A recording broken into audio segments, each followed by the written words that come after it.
Good morning everyone, my name is Ms. Aishwarya. Today I am going to demonstrate a procedure of how to take care of the tracheostomy tube. So this is our patient who is already having a tracheostomy tube and a soil dressing. So as a nurse what we have to do is do care of the tracheostomy tube.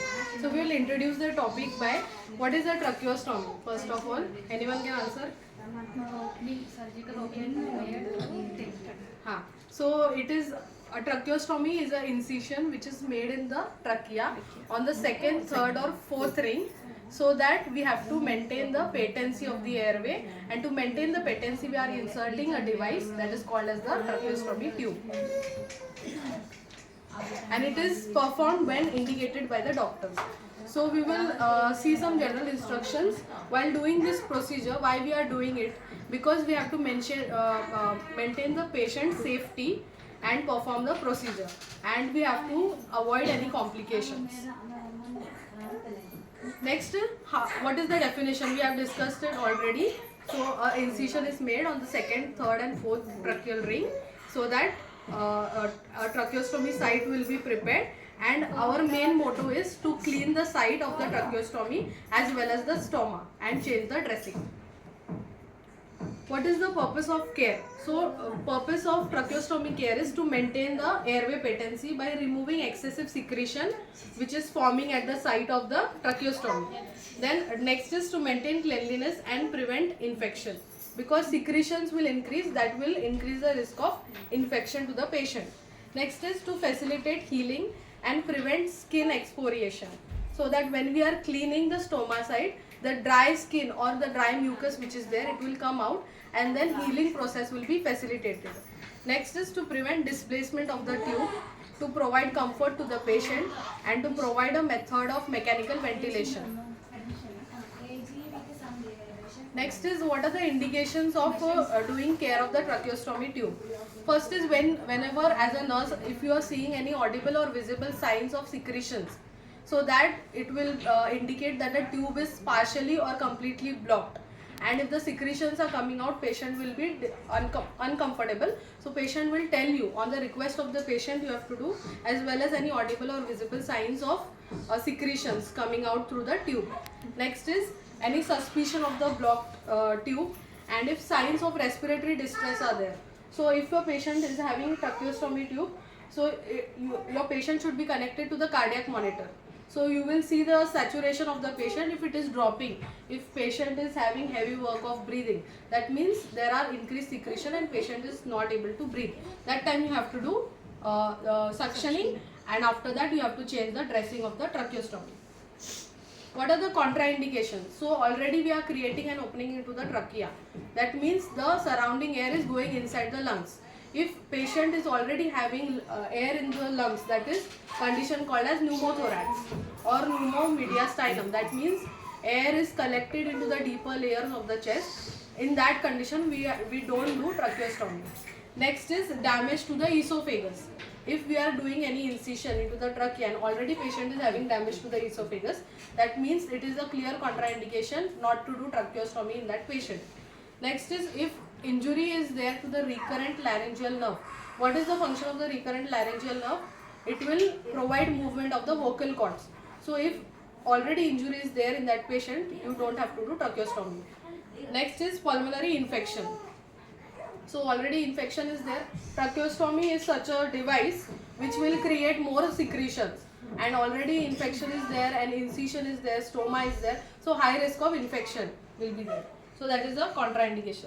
So for this procedure, we have to prepare one sterile tray. In that sterile tray, you should have 2 bowls in which we will pour the solution which we are using for cleaning. So we will use mainly normal saline and betadine solution. Betadine solution is for the dressing, like betadine gauze dressing we are using after changing the soil dressing, and NS we are using to clean the flange and the stoma. Next is gauze pieces for cleaning, then artery forceps to use to hold the gauze pieces, and one cut sterile dressing, so that we have to, like, there is a specific design in how manner we have to cut. I will show you. So these are all the articles which we have to keep ready at the bedside of the patient. Also, we have to keep ready a suction apparatus so that in case if there is increased secretions, so we will do the suctioning immediately. And a suction tray also need to keep ready according to the patient's size. Suction catheter should be selected. So first we will start with the step of the procedure. So you have to explain the procedure to the patient, and if patient is a infant, you have to explain the procedure to the parents. So already this patient is having a tracheostomy tube with a soil dressing. Saturation probe is attached to the patient. You have explained the procedure to the mother. Next is you have to assist the patient in a semi-fowler's position. So already the patient is in the semi-fowler's position. Prepare the suction machine at the bedside. You have to check already for the suction pressure and set it.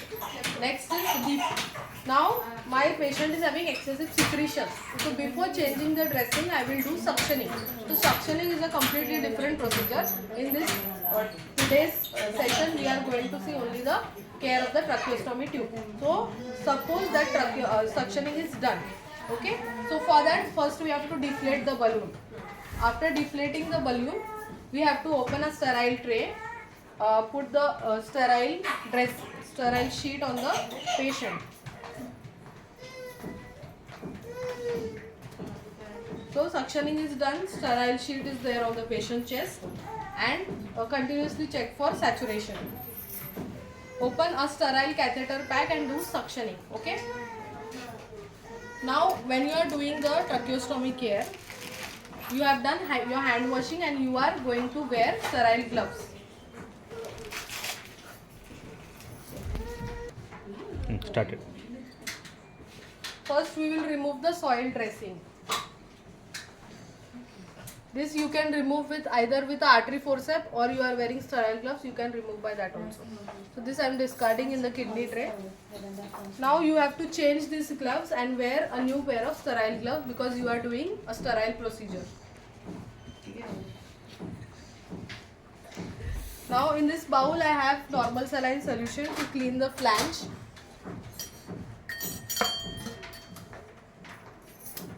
Before cleaning the flange, we have to inflate the cuff of the tracheostomy tube so that there is no displacement of the tube while doing care. Next is, I will take the artery forceps.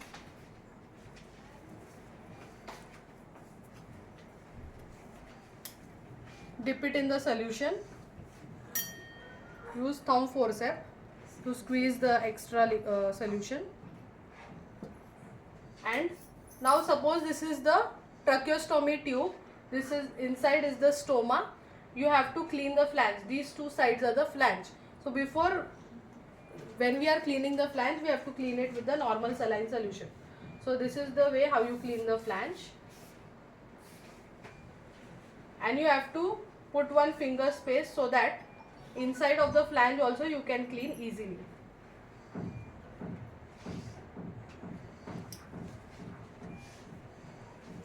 Next, you have to clean the stoma.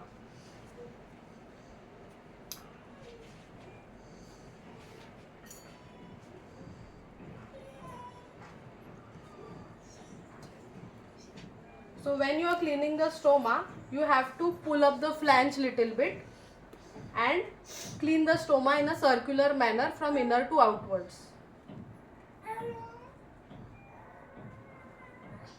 So for example, this is the stoma.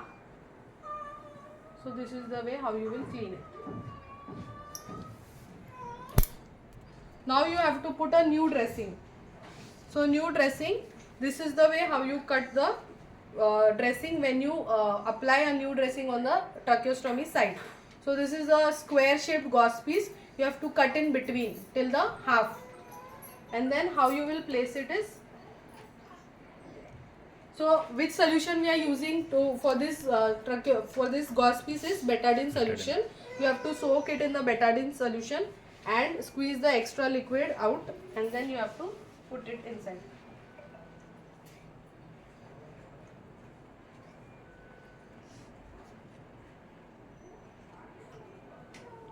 Now we have cleaned the stoma, we have cleaned the flange of the tracheostomy tube. Next is we have to cut these knots and we have to use a new knot. So for this also we can use scissors and cut it. You can take assistance of another nursing officer and tell them to hold this, and in that time you can cut this and put a new knots, and you have to tie it from the back side.